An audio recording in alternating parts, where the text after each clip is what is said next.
horta ana amna gay qaniisi wax u dhow ma ihi booliska Soomaaliya oo soo bandhigay Ashraf oo barta TikTok gacanka ah kuna eedeeyay falal la xiriira dhaqan xumo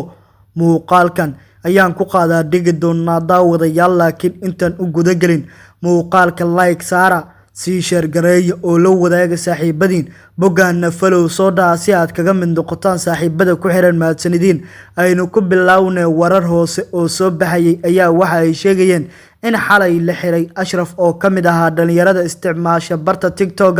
isla markaana caan ka ahaa baraha bulshada Ashraf ayaa barta TikTok iyo sidoo kale barta aalada Facebook caan ka ahaa isagoo muuqaalo kala duwan halkaasi ku baahin jiray Ashraf ayaa muddooyinkii ugu dambeeyay wareysiyo kala duwan oo bixiyay waxa uu ku sheegay in uu maalintii uu qarash gareeyo lacag kor u dhaafayso $1,000 isagoo dhaleeceeno kala duwan kala kulmay bulshada qeybaheeda kala duwan isla markaana bulshadu ay sheegeen in Muqdisho qof ku nool uusan bixi karin halahaasi lacaga heednada kala duwan ee ka dhalatay arinta Ashraf ayaa waxa ay keentay in baaritaano kala duwan lagu sameeyo qaar kamid ah dhalinyarada isticmaasha aalada Facebook isla markaana muuqaalada ku soo gudbiya ayaa baaritaano ugu dhaqaaqay Ashraf iyagoo bartiisa TikTok qaasatan qaybta repostiga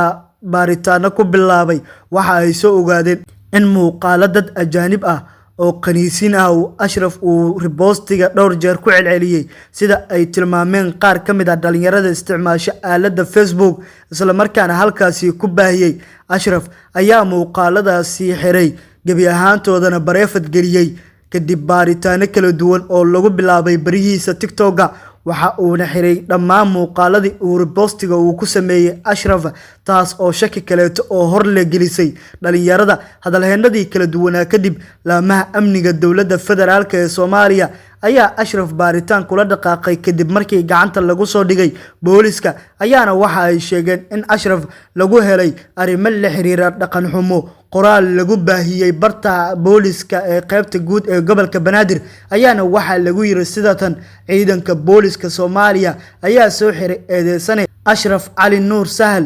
24 sano jir ah kuna eedeysan anshaxumo ciidamada booliska Soomaaliya waxa ay u taagan yihiin fal kasta oo wax u dhibaya dhaqankeena suuban iyo diinteena sharafta leh ayaa lagu yiri bayaanka ka soo baxay ciidanka booliska Soomaaliya oo Ashraf ku eedeeyay inuu ku kacay falal dhaqan xumo ah laakiin lifaaqa hoose mid daba taala ayaa shaki kaleeto oo hor la sii gelinaysa kiiska Ashraf oo ay ku eedeynayeen bulshada maadaama booliska lifaaqa labaad ay ku qoreen in ciidanka booliska Soomaaliya ay u taagan yihiin fal kasta oo wax u dhimaya dhaqankeena suuban iyo sidoo kale diinteena sharafta leh taas ayaana waxa ay su'aalo badan ay gelinayaan bulshada iyagoo sidoo kale ay qaarkood sheegayaan inay soo baxeen cadeemadii iyo tuhmadii ay ka qabeen wiilkani lagu magacaabo Ashraf kaas oo magaciisa saxda ah uu yahay Maxamuud Cali Nuur Sahal sida xogaha ay tilmaamayaan daawadayaal haddii aad soo gaarteen dhamaadka muuqaalka like saara si share gareeyo oo la wadaaga saaxiibadiin bogaana follow soo dhaha si aad kaga mid noqotaan saaxiibada ku xiran mahadsanidin